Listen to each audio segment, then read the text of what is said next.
사도행전 강의 31번째 시간이 되었습니다. 여러분은 여러분이 계획한 대로 마음먹은 대로 인생이 되어가는 것 같습니까?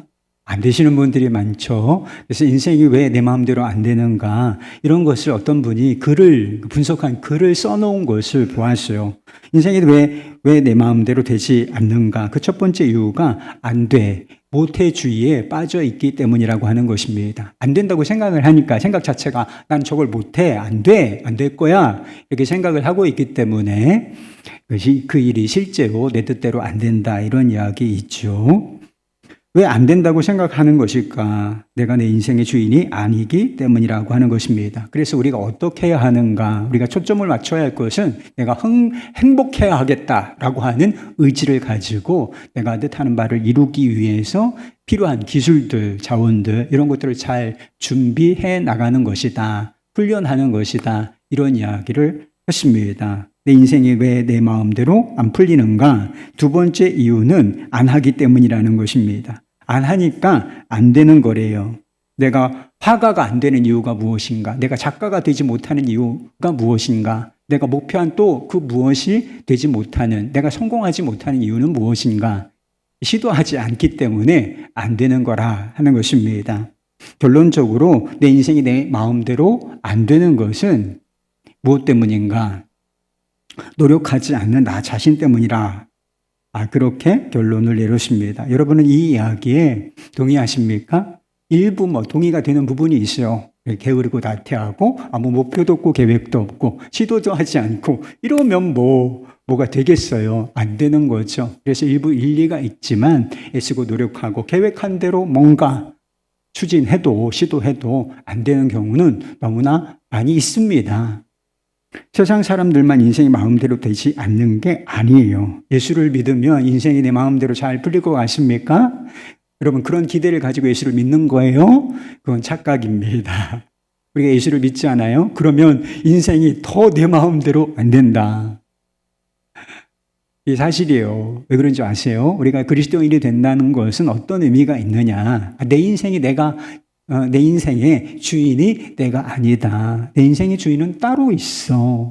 그 주인의 뜻을 따라야 한다. 이런 의미가 들어있기 때문에 우리가 그리스도인이 된다는 것은 내 인생, 내 마음대로 되는 것을 포기한다.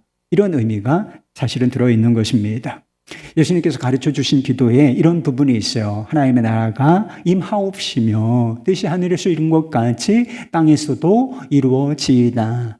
이런 기도 아시죠? 그리고 여러분 이 모범을 따라서 기도하시는 분들도 있으실 것입니다. 그런데 어떤 목사님은 이 부분, 이 기도 그리고 주기도문이라고 하는 기도 자체가 우리에게는 대단히 위험한 기도다 이런 이야기를 한 적이 있습니다. 왜 이 기도가 위험한 기도인지 한번 들어보실래요? 이게 무슨 뜻이냐? 하나님의 나라가 내 마음속에, 내 삶 속에 또 이 공동체에, 이 나라에 임하게 하여 주십시오.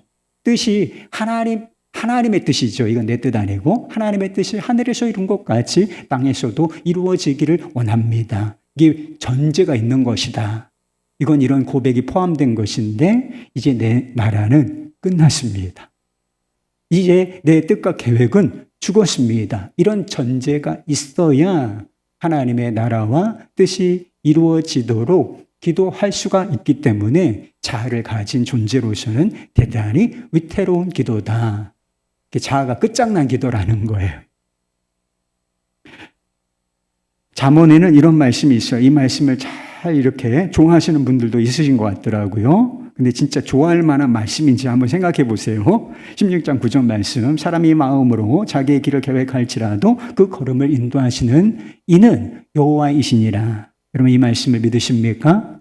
근데 이 말씀을 믿는 사람들이 각오해야 할 것이 있어요. 그래서 이것을 각오하고 믿음으로 또 좋아한다면 제가 얼마든지 오케이 이해할 수가 있습니다. 이게 무슨 뜻이냐? 뭘 각오를 해야 되느냐? 내 삶에 답답하고 당황스러운 일이 말이 일어날 것이다 라고 하는 사실을 각오해야 이걸 믿을 수가 있어요. 왜냐? 내가 계획하는 바가 있잖아요. 여러분 뜻하는 바가 있지 않습니까? 내가 계획하는 것하고 주님께서 내 걸음을 인도하시는 그 길이 다를 수가 있고 실제로 많이 다르기 때문에 그 상황이 벌어지면 당황스럽고 답답한 상황이 벌어진단 말이에요. 그러니까 내가 원치 않는 상황들이 내 삶에 수없이 벌어진다라고 하는 것을 우리가 각오해야 이 말씀을 붙들 수가 있어요. 본문 말씀은 바울의 일행의 2차 선교 여행이 시작되는 부분이에요. 그래서 바울과 실라 처음에 이제 두 사람으로 시작하는 거죠. 처음 출발할 때 계획은 새로운 교회를 개척하려고 했던 것이 아니라 이미 1차 여행을 통해서 개척된 교회들, 그 교회들을 돌아보고 그들의 믿음을 견고하게 하기 위하였습니다.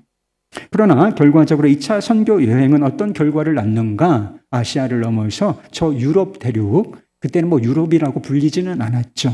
그런데 지금 우리가 유럽이라고 생각하는 지역까지 선교의 지경이 대단히 확장이 되는 결과가 이루어진다는 것입니다. 그래서 톤비라고 하는 역사학자가 있어요. 이 역사학자가 이 바울이 복음을 이 유럽 지역으로 마게도니아 지역으로 가서 복음을 전하려고 배를 타고 이동할 때 그 배는 그 발걸음은 어떤 의미가 있느냐?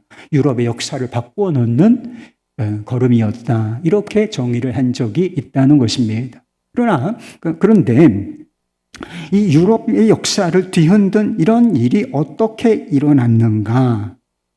아이러니하게도 선교 여행이 바울이 계획한 대로 이루어지지 않았기 때문에 이런 엄청난 유럽의 역사가 뒤바뀌는 기독교 국가들이 세워지고 유럽의 기독교 세계가 되는 이런 일들이 벌어지게 되었다는 것입니다. 바울과 실라는 처음에 더베와 루스드라 지역의 교회들을 방문했습니다. 거기서 디모데라고 하는 한 청년을 만나게 되는데 이 청년은 신실한 청년이었어요. 이 청년의 출신, 인종적으로는 반반 섞였어. 그래서 어머니는 유니게라고 하는 믿는 유대 여자였고 아버지는 헬라인 이방인이었습니다. 이 유니게라고 하는 여자와 그의 아들이었던 디모데는 바울이 또 바나바가 1차 선교 여행 때 전한 복음을 듣고서 크리스찬이 되었고 그리고 교회 공동체 속에서 신앙생활하는 그런 상황이었을 것입니다. 그 후에 약 시간이 5년쯤 지났는데 그래서 믿음이 빠르게 성장하는 사람들이 있잖아요. 5년 전에 예수 그리스도를 처음 바울과 바나바를 통해서 이제 받아들인 거예요. 그래서 그 믿음이 막 폭풍 성장, 빠르게 성장해서 그 지역에 있는 많은 사람들, 믿음의 형제들이 다 좋게 평가하고 목회자가 되면 좋겠다, 막 이렇게 생각할 정도로 그런 인물이 되어 있었다는 것입니다. 그래서 바울이 사람 볼 줄을 알았거든요. 그래서 제가 선교의 팀의 멤버가 되었으면 좋겠다. 말하자면 선교사가 되었으면 좋겠다고 생각하고 그를 이제 선교사에 포함시켜서 그를 데리고 떠나기 전에 한 가지 일을 하는데 그게 뭐냐? 절반이 유대인이란 말이요. 절반만 유대인이었는데 그때까지는 아직 할례를 받지 않았었어요. 아버지가 헬라인이었기 때문에. 그래서 선교사로 데리고 떠나기 전에 그로 하여금 할례를 받게 한다는 것입니다. 그런데 이게 조금 우리가 앞에서 살펴보았던 바울의 모습을 우리가 기억한다면 이것은 조금 이상한 일이라고 할 수가 있습니다. 할례파, 이방인들도 구원을 받으려면 할례를 받고 율법을 준수해야 한다라고 하는 이 할례파의 주장에 단호하게 맞서서 오직 예수, 오직 은혜, 오직 믿음을 주장하여 그리고 예루살렘 회의에서 그런 문서까지 만들어내도록 이끌어낸 그 주인공이 바울이었다는 것입니다. 그런데 지금 이제 선교를 떠나려고 하는데 그 디모데에게는 할례를 받게 한다. 이게 이상한 일이다. 그래서 바울이 일관성이 없는 이랬다 저랬다 하는 그런 사람인가? 아니라는 것입니다. 이 할례라고 하는 문제를 사도 바울이 어떤 관점으로 보았느냐가 중요한데 구원의 관점으로 바라본 것이 아니었어요. 구원의 관점에서 할례를 바라보면 어떠십니까? 할례는 필요한가요? 필요하지 않은가요? 필요치 않다는 거예요. 구원받기 위해서 오직 믿고 오직 예수면 되는 거지. 뭘 더 해야 됩니까? 예수를 믿으면 그것으로 충분하기 때문에 구원의 문제로 보아서는 할례는 필요 없어요. 그런데 선교적인 문제로 보았을 때 할례가 필요하다고 판단을 했다는 것입니다. 절반만 유대인. 그래서 이때까지는 유대 회당을 중심으로 복음을 전했어요. 그래서 유대인들에게 그리고 이방인들에게 그런 방식으로 복음을 전했는데 회당에 자유롭게 출입하기 위하여 할례가 필요하였고, 그리고 유대인들에게 복음을 전하기 위해서, 그러면 감정이 누군가에게 상해 있잖아요. 어떤 사람을 못마땅하게 부정적으로 생각하지 않습니까? 그러면 그 사람이 전하는 메시지에 귀를 닫게 된단 말이에요. 그래서 그런 것을 방지하기 위해서 그들과 같이 할례를 받게 하였던 것입니다.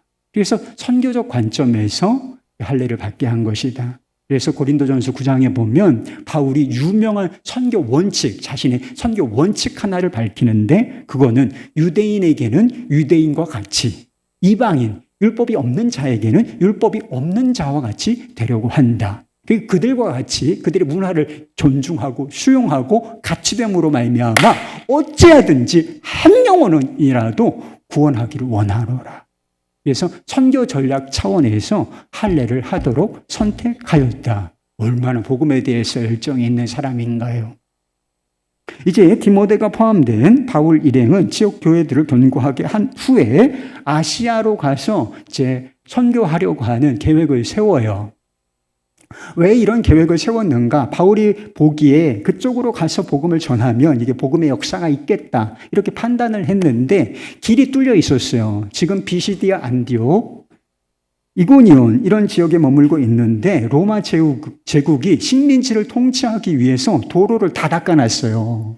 그래서 이 지역에서부터 에베소라고 하는 지역, 소아시아 7교회가 있는 지역인데 아직 거기에는 복음이 전해지지 않은 상황이었어요. 나중에 말미에 복음이 전해지게 되어서 소아시아 7교회가 세워지는데, 거기까지 내륙에 있는 도시들까지 쭉 연결되는 큰 대로가 뚫려 있었기 때문에 그리로 가면 되겠다. 그리고 그 도시들에는 수없이 많은 사람들이 밀집해 있었기 때문에 이야, 복음의 황금어정이다, 이렇게 생각이 들었던 거예요.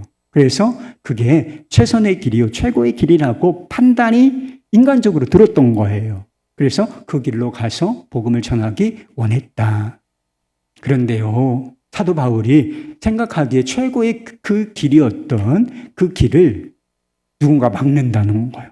그런데 그 막으신 주인공은 다름 아닌 성령이셨다는 것입니다. 6절 말씀에 성령이 아시아에서 말씀을 전하지 못하게 하셨다.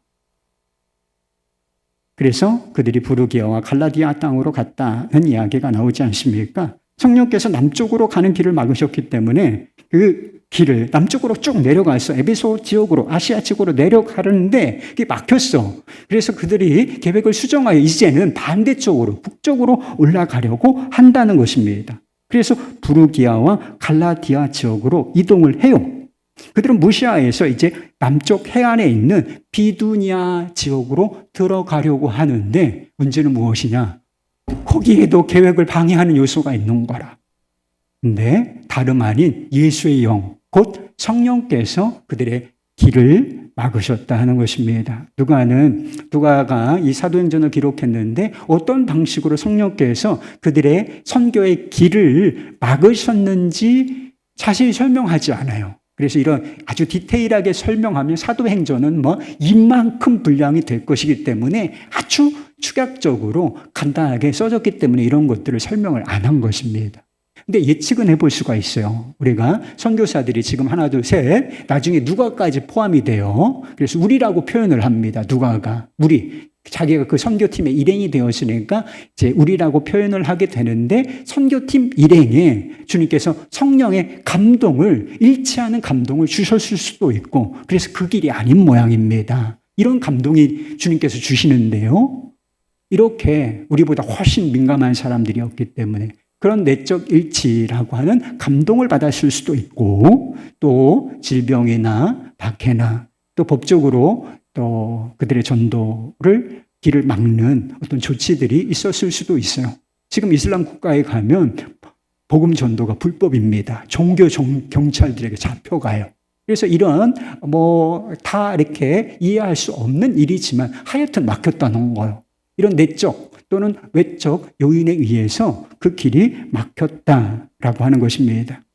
그들이 온 길로 동쪽에서 왔어요. 그래서 남쪽으로 내려가려고, 그리고 북쪽으로 올라가려고 이렇게 했는데 이제 세 방향이 막혔어. 그래서 뚫린 길은 딱 한 길, 북서쪽밖에 없었는데 그들이 무시아 앞에서 이제 드로아라고 하는 지역으로 들어가게 돼요.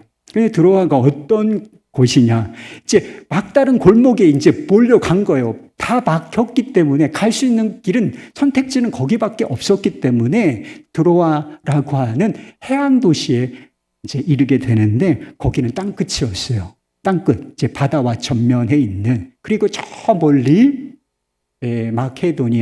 마게도니아라고 하는 곳이 보이는 그런 지역이었습니다. 바울과 선교팀 일행은 이 상황이 아주 당혹스럽고 답답했을 것입니다. 그들이 하나님의 뜻을 궁금해하고 있을 때 바울이 밤에 환상을 보게 돼요. 9절 말씀에 있습니다. 밤에 환상이 바울에게 보이니 마게도냐 사람 하나가 서서 그에게 청하여 이르되 마게도냐로 건너와서 우리를 도우라 하였다는 것입니다. 이 드로아라고 하는 지역은 이제 대륙에서 끝부분이에요. 그리고 바다를 하나 이제 사이에 두는 것입니다. 그 뒤에 건너편에 마게도냐 땅이에요. 그래서 이렇게 맞닿아 있는 그런 지역이에요. 그런데 거기서 밤에 환상을 보기에 그 건너편에 있는 사람이 건너와서 우리를 도우라. 건너가려면 어떻게 건너가냐면 배를 타야 된단 말이에요. 다리가 있었던 게 아니니까. 그래서 배를 타고 건너와서 우리를 도우라 하는 환상을 보게 된다는 거예요. 이 환상을 보고서 바울이 이리로 갈 수도 없고 저리로 갈 수도 없고 길이 막히고, 그래서 이 드로아라는 지역에까지 오게 하신 이유를 명확하게 깨닫게 되는 거예요. 무슨 뜻이냐? 저 마게도냐로 가서 복음을 전하라 하시는 뜻이구나. 해석이 딱 됐어. 해석이 딱 되자 그 즉시 선교팀은 이제 순종하여서 배를 타고서 마게도냐로 건너간다는 거예요. 이게 바로 유럽의 역사를 바꿔놓은 발걸음이었던 것입니다. 그대로 마게도냐의 첫 성인 빌립보에서 사역을 시작하는데 안식일에 기도하고 예배할 장소를 찾다가 첫 회심자를 얻게 돼요. 두아디라 출신의 자주색 옷감 장사, 그래서 무역을 하는 사람, 장사를 하는 여자가 있었다는 거예요. 그 이름이 루디아라고 하는데, 루디아가 바울의 메시지를 듣고 있을 때 성령께서 주권적으로 그의 마음의 뚜껑을 여시고 그 말씀을 들어가게 하심으로 말미암아 그것이 복음이고 진리인 것을 믿게 된다는 거예요. 자기도 믿고, 그리고 집에 초대하여 그 집에 있는 사람들이 다 믿었다. 이 순간이 바로 어떤 순간이냐? 빌립보 교회가 탄생하는 순간이었다는 거예요. 신기하죠? 하나님께서 우리의 삶과 사역을 인도하실 때 우리가 깨달아야 할 메시지가 뭐가 있냐면, 하나님께서 우리의 삶과 사역을 인도하실 때 어떤 문은 닫으시고 어떤 문은 여신다는 거예요. 그래서 우리가 예측할 수 없는 그 길로 우리의 삶의 방향을 틀어서 인도하신다라고 하는 메시지가 오늘 본문 말씀에 들어있다 하는 것입니다. 그래서 그런 실제적으로 이런 일화들이 많이 있어요. 데이비드 리빙스턴이라고 하는 사람이 아프리카 탐험가이기도 하고 아프리카 선교사이기도 하죠. 근데 처음부터 아프리카로 가기를 원했던 것이 아니라 처음에는 미지의 땅, 중국으로 가려고 했다는 것입니다. 그런데 하나님께서 그의 계획을 틀어서 아프리카에 가서 복음을 위하여 수고하도록, 열매 맺는 자가 되도록 하셨다는 것입니다. 그리고 하나님을 위하여 위대한 일을 시도하라 라고 이렇게 선포하고 그렇게 살았던 윌리엄 캐리는 본래는 남태평양에 있는 폴리네시아라고 하는 지역에 가서 복음을 전하려고 했어요. 그런데 하나님은 그의 계획을 막으시고 방향을 틀어서 인도 선교사로서 헌신하도록 하셨다는 것입니다. 아도니람 저드슨, 처음에는 인도 가서 선교를 했는데 거기에서 떠나 인도 하심을 다르게 하심으로 말미암아 그가 미얀마에서 선교의 열매를 맺도록 하셨다는 것입니다. 그렇다면 우리의 삶과 사역이 내 계획대로 되지 않을 때 우리는 어떻게 해야 하겠습니까? 세상에서도 내 마음대로 안 되는데 내 마음대로 안 되는 게 인생이란 말이에요. 이렇게 안 되는 것을 잘 될 때가 있죠 뭐. 근데 그건 많지 않잖아요. 인생이 내 계획대로 안 될 때, 길이 막힐 때 도대체 우리가 어떤 선택을 해야 하겠느냐. 이게 적용점이란 말이에요. 우선 우리 자신의 계획을 고집하지 않는 유연한 태도가 필요하다는 거예요. 그냥 계획하면 곧장 직진이다. 막 나는 그거 이룰 때까지 해. 이런 태도를 좀 내려놔야 한다는 것입니다. 바울은 아시아로 가는 길이 막히자 계획을 수정해요. 그래서 남쪽으로 내려가려고 했는데 아시아로, 에베소 지역으로 대로를 따라서 내려가려고 하는데 그 길에 딱 막히니까 멈추고 계획을 수정합니다. 이제 반대편으로 북쪽으로 올라가려고 해요. 이제 전혀 반대 방향으로 계획을 수정하죠. 그래서 계획을 이렇게 수정하면서까지 자신의 계획을 이루려고 이제 시도를 하는 거예요. 그래서 한 번 막힌다고 아닌가 봐. 이러진 않았다는 걸 시도를 해봤어요. 그런데 길이 열리지 않으니까 어떤 태도를 보이느냐.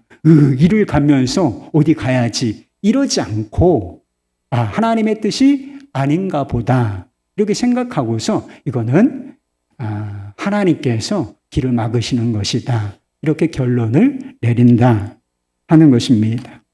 바울이 일행이 드로아까지 간 것은 다른 선택지가 없었기 때문이에요. 우리도 원치 않는데 어쩔 수 없이 몰려가게 되는 상황이 있지 않습니까? 여러분들이 그 상황이 있는 거는 여러분들이 원해서, 그 나쁜 상황, 여러분들이 원치 않는 상황에 떨어진 거는 여러분들이 원해서가 아니고 상황이 이렇게 몰리다 보니까 거기에 떨어진 거야. 그런 상황이 있잖아요. 누가는 그들이 드로아에서 얼마나 머물러 있었는지 기록하지 않아요. 수주 또는 수개월 그렇게 머물러 있었을 것입니다. 분명한 것은 바울 일행이 이를 억지로 진행하려고 하지 않고 주님의 인도하심을 기다리는 선택을 했다는 것입니다. 사방이 막힌 것 같은 상황이에요. 지금 다 막혔단 말이에요. 이제는 다 막혔어. 정말 갈 데가 없어. 남쪽으로도 가려고 했는데도 막히고 북쪽으로도 가려고 했는데 막히고 이제 몰려서 땅 끝에 와 있단 말이에요. 어디 갈 데가 없어. 이런 상황을 겪는다면 얼마나 지루하고 답답했겠습니까? 그것이 몇 주나 몇 개월이 되었다 할지라도 그 시간은 대단히 지루하고 답답한 시간이었을 것이 틀림없어요. 그러나 그리스도인들에게는 기다림의 시간이 절망의 시간은 아니라는 것입니다. 하나님께서 길을 막으시고 기다리게 하시는 것은 그 길을 막으시는 것 자체, 기다리게 하시는 것 자체에 그 목적이 있지 않고 새로운 길을 여시기 위하여 길을 막으시고 때로는 기다리게 하시기 때문에 우리가 그 순간이 지루하고 이게 뭔가 답답하고 이런 마음이 들지라도 절망할 필요는 결코 없다는 것입니다. 성령께서 아시아와 비두니아로 가는 길을 막으시고 드로아에 머물게 하신 것은 그게 끝이 아니라 어느 길을 여시기 위함이었던 것입니까? 이 마케도니아로 가는 길을 여시기 위하여 턱 막으시고 몰아넣으신 거예요. 그런 것이기 때문에 이걸 보면 우리가 내 뜻대로 안 되고 답답한 상황에 몰려서 그저 기다릴 수밖에 없어도 좌절하거나 낙심하거나 절망할 필요는 절대 없다는 것을 기억하실 수 있기를 바랍니다. 기다림은 성취나 진전과는 거리가 멀어요. 그래서 뭐가 막 되는 거야. 열매가 생기고 막 일이 막 바바바박 계획대로 차근차근 진행이 되고 이런 것과 거리가 머니까 기다리는 거죠. 안 되니까 기다리는 거잖아요. 그 시간이 지루하고 답답하게 느껴지는 것입니다. 그러나 그 시간조차 하나님의 계획의 일부고 그때도 우리는 잘 알지 못하지만 우리의 삶을 향한 사역을 향한 하나님의 계획은 진전되고 있는 것이다 하는 것입니다. 로마서를 보면 사도 바울이 로마에 가고자 하는 계획을 세웠던 적이 있었다 이렇게 밝히고 있어요. 그래서 1장에서 15장에서 이렇게 두 번씩이나 여러 번 너희에게 가고자 하였으나 그 길이 막혔었노라고 그런 아쉬움을 기록하는 그런 장면이 그런 말씀들이 나와 있어요. 그런데 하나님께서 그 길을 막으셨다는 거예요. 거기도 막혔다는 거예요. 여러 번, 한 번도 아니고 한 번 로마에 가고 싶었어요. 그래서 성도들을 방문하고 그리고 복음의 말씀을 전함으로 말미암아 교회를 견고케 하고 그리고 아직 수없이 주님의 복음을 알지 못하는 사람들에게 이 복음의 말씀을 전함으로 말미암아 그 지역을 복음화하게 하려는 그런 열정으로 로마에 가기를 원하는 거예요. 그래서 시도했어요. 그런데 막히는 거예요. 시도했어요. 또 막히는 거예요. 또 얼마 있다도 시도했어요. 또 막히는 거예요. 여러 번 막혔다. 그래서 바울이 어떻게 시도하는가? 그 길이 열리기 전까지 다른 곳에서 아직 여기서 할 일이 있다는 뜻이구나 해서 다른 곳에서 복음을 전해요. 그리고 그 지루하고 답답한 시간일 수도 있는데 그 시간에 뭐가 써지느냐 하면 로마서가 써진다는 거예요. 그래서 복음 중에 복음이라고 불리며 수없이 많은 사람들을 그 복음의 진수를 만남으로 말미암아 회심시키고 하나님의 자녀가 되도록 한 이 성경, 이 성경이 그 답답하고 지루한 기다림의 시간에 길이 열리지 않은 그 시간에 써진다는 거예요. 그래서 바울은 좀 지루하고 답답해 자신의 뜻을 이룰 수가 없었기 때문에 답답했지만 지루했을 것이지만 그 지루한 시간을 편지를 썼다는 거예요. 그래서 하나님은 위대한 일을 계획하셨고 그 아무것도 이루어지지 않는 것 같은 그 상황 속에서도 하나님은 자신의 일을 진전시키고 계셨다 하는 것을 보여주는 사례인 것입니다. 우리가 이와 같이 하나님의 인도하심을 받는데 가장 중요한 원리가 있어요. 좀 flexible. 그래서 내 고집을 너무 이렇게 고집하지 않는 태도가 그래서 반드시 해야 된다. 그럼 더 힘들어요. 더 힘들어. 얼마든지 변경될 수 있고 바꿀 수도 있다. 내려놓을 수 있다. 이런 마음 자세를 기다리는 자세가 때로는 필요하다라고 하는 것입니다. 그런데 하나님의 인도하심을 받는 가장 중요한 원리는 무엇이냐? 좀 전에 그 원리를 포함해서 하나님의 주권을 인정하는 것이다 하는 것입니다. 그래서 내 삶과 사역에 대한 권리가 내게 있지 아니하고 창조주 하나님, 구세주 우리 주 예수 그리스도, 성령 하나님께 삼위일체 하나님께 있음을 인정하고 그 주권을 신뢰하는 태도가 필요하다라고 하는 것입니다. 하나님은 우리의 삶에 대해서 자신이 원하시는 대로 하실 권리가 있어요. 여러분들은 여러분 삶에 대한 권리가 있는 것 같습니까? 그렇게 생각하죠. 예수를 제대로 믿어야 돼요. 그 권리를 포기해야 돼요. 예수를 믿는 사람은 그 권리, 자신의 삶에 대한 권리를 포기하는 사람이에요. 내 삶에 대한 권리는 누가 가지고 계셔요? 나를 창조하시고 죄에서, 지옥의 절망에서 건져내신 주님께 있는 거예요. 그래서 주님은 우리의 삶에 대해서 또는 사역에 대해 우리가 원하는 바에 대해서 모든 것을 자신의 뜻대로 하실 수가 있는 겁니다. 어떤 때는 닫으시고 어떤 때는 여시고 어떤 때는 이 길로 인도하시고 어떤 때는 뭘 허락하시고 막으시고 이 모든 권리가 누구에게 있느냐? 네 맘대로 사세요. 아니고 주님 뜻대로 하옵소서. 이 고백이 내가 그리스도인이 된다는 뜻이다 라고 하는 것입니다. 바울과 그 일행이 길이 막혔을 때 자신들의 계획을 고집하지 않은 이유가 무엇이겠습니까? 막다른 골목 같은 곳에서 지루하고 답답한 시간을 보낼 때 좌절하고 이제 끝났나 보다 선교 포기 선언하지 않고 잠잠히 인내하며 기다릴 수 있었던 이유가 도대체 무엇인가? 사역의 문을 닫으시거나 여실 권리가 내게 있는 게 아니고 하나님께 있음을 믿었기 때문이라는 것입니다. 여러분 하나님의 주권을 인정하세요? 여러분의 삶, 그리고 우리도 사역자죠. 이 사람들만 사역자가 아니라 우리도 주의 일을 하는 사역자들인데 삶과 사역에 대한 권리가, 주권이 주님께 있음을 여러분 인정하십니까? 근데 우리가 이것을 인정하는가를 어디서 보면 알 수 있느냐 하면 일이 잘 될 때 아니라니까요. 길이 막 쫙 열려 있어. 그래서 막 쫙 최고 속도로 달릴 때가 아니라 턱 하고 어디선가 길이 막힐 때, 삶이 내 뜻대로 될 때가, 잘 될 때, 이야 막 술술 풀린다. 이게 아니고 이야 일이 너무 안 돼.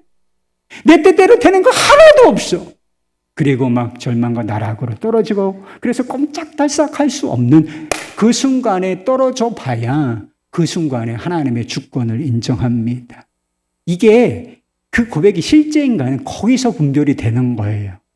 욥이 고난의 나락으로 떨어지잖아요. 믿음의 사람이었지만 하나님께서 특별한 계획을 가지고 이 고난을 허락하시죠. 그런데 욥이 큰 고난을 당하면서도 우리 같으면 다 나가 자빠졌을 거예요. 그런데 큰 고난을 당하면서도 그가 원망하고 불평하지 않았던 이유를 성경은 이렇게 제시해주고 있어요.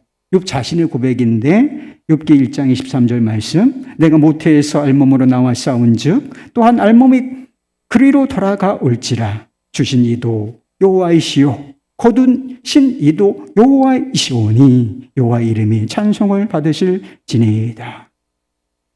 위대한 고백이 진짜. 욥이 고난 속에서도 하나님을 찬양할 수 있었던 이유가 무엇인가? 다 잃었는데 예전에는 많았단 말이에요. 근데 다 가져가셨어. 그런데 주신 분도 하나님이시고 그 주셨으니까 뭐 가져가실 수도 있는 거지. 가져가실 수 있는 분도 주님이시다. 하나님의 주권, 절대 주권을 인정하였기 때문에 그가 하나님의 이름을 그 순간에도 찬양할 수 있었다는 것입니다. 고난이 길어지면서 태도가 좀 바뀝니다. 성경은 솔직해요. 그래서 갈등하고 하나님이 정말 나 같은 사람한테 고난을 허락하시는 거 이해할 수 없습니다, 주님. 하나님 모르십니까? 이렇게 논쟁까지 하지만 그래서 논쟁이 막 이렇게 아주 길게 나와 있어요. 근데 마지막까지 포기하지 않은 믿음 한 가지가 있었어요. 하나님은 절대 주권자이시다. 내 삶에 대해서 그리고 이 우주의 경영에 있어서 하나님은 모든 것을 자신의 뜻대로 하실 수 있는 분이시다. 이 모든 믿음 한 가지를 지켜내요. 그래서 이 믿음 한 가지 때문에 그가 고난을 통과하고 결국 그 깊은 고난에 대해서 승리자로 설 수가 있었던 것입니다. 루스 콜킨스 목사는 이렇게 고백을 했어요. 자신의 삶이 뜻대로 안 될 때 이런 고백을 드렸어요.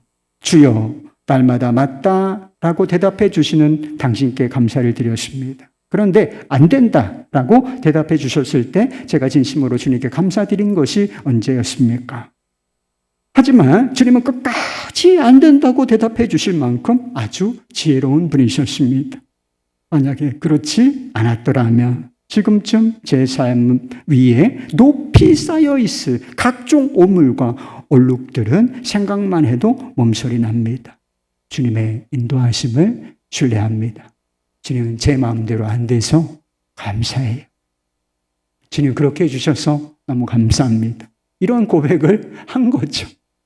새나무 이야기라고 하는 동화가 있어요. 아이들을 위한 책이긴 한데 굉장히 또 우리가 깊이 생각해 볼 메시지가 있는 책이라 소개를 해드립니다.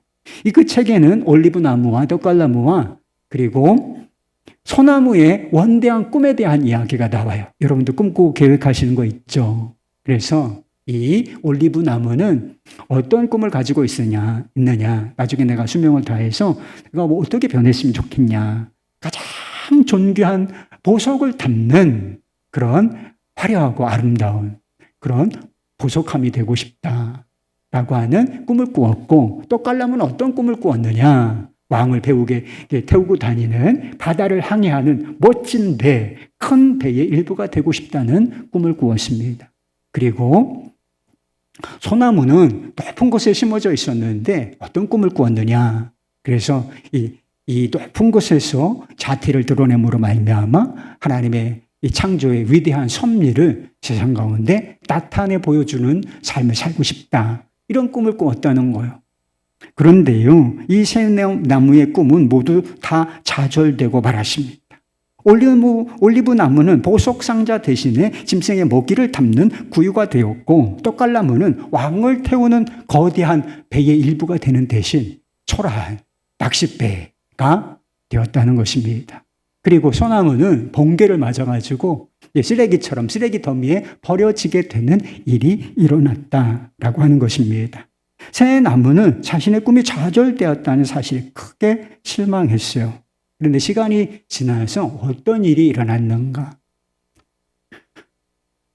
예수님을 예수님께서 태어나셨을 때 계실 곳이 없었잖아요. 띄울 곳이 없었잖아요. 포근한 침대가 아니라 이 짐승의 밥통, 말 구유에 누이셨는데 이 말 구유는 올리브나무로 만들어진 것이었습니다. 그리고 시간이 지나서 예수님께서 갈릴리 바다, 그 바다를 타고 지나가려고 하실 때 거대한 배 대신에 초라한 낚싯배를 선택하셨는데 그 낚싯배는 바로 떡갈나무로 만들어진 것이었습니다. 그리고 또 시간이 지나서 쓰레기 더미에서 로마 병정들이 이 소나무를 찾아내어 그것을 둘로 쫙 쪼개서 십자가를 만들었다는 것입니다. 예수님께서 달리신 그 십자가는 그 쓰레기 더미에 버려졌던 소나무로 만들어진 것이었다. 그리하여 소나무는 오늘날까지도 사람들에게 하나님의 사랑과 자비를 보여주는 그런 나무가 되었다는 이야기인 것입니다. 여러분은 어떤 꿈이 있으신가요? 무슨 계획이 있으세요? 꿈과 계획이 다 있으시죠. 그런데 최고의 꿈, 우리가 꿔야 할 진정한 꿈은 무엇이냐? 예수 그리스도가 우리의 비전이요 꿈이 되셔야 한다는 거예요. 주권한 자로서 우리의 삶과 사역의 문을 닫으시거나 또는 문을 여시는 분, 우리가 계획한 것보다 우리의 삶을 더 아름다운 곳으로, 선한 곳으로 인도하시는 그분을 우리가 꿈꾸고 신뢰해야 한다는 것입니다. 열린 길에서나 막힌 길에서나 상관없이 인생이 좋을 때나 어려울 때나 때때로 될 때나 되지 않을 때나 상관없이 절대 주권자이신 주님을 신뢰하실 수 있기를 바랍니다. 내 마음대로 안 되는 인생 어쩔 거예요, 여러분. 어차피 여러분 마음대로 안 돼. 내 마음대로 안 되는 내 인생! 그러나 주님께 감사합니다. 내 마음대로 안 되는 내 인생. 그래서 주님께 감사합니다. 이것이 그리스도 안에서 우리의 고백이 되기를 간절히 축원합니다.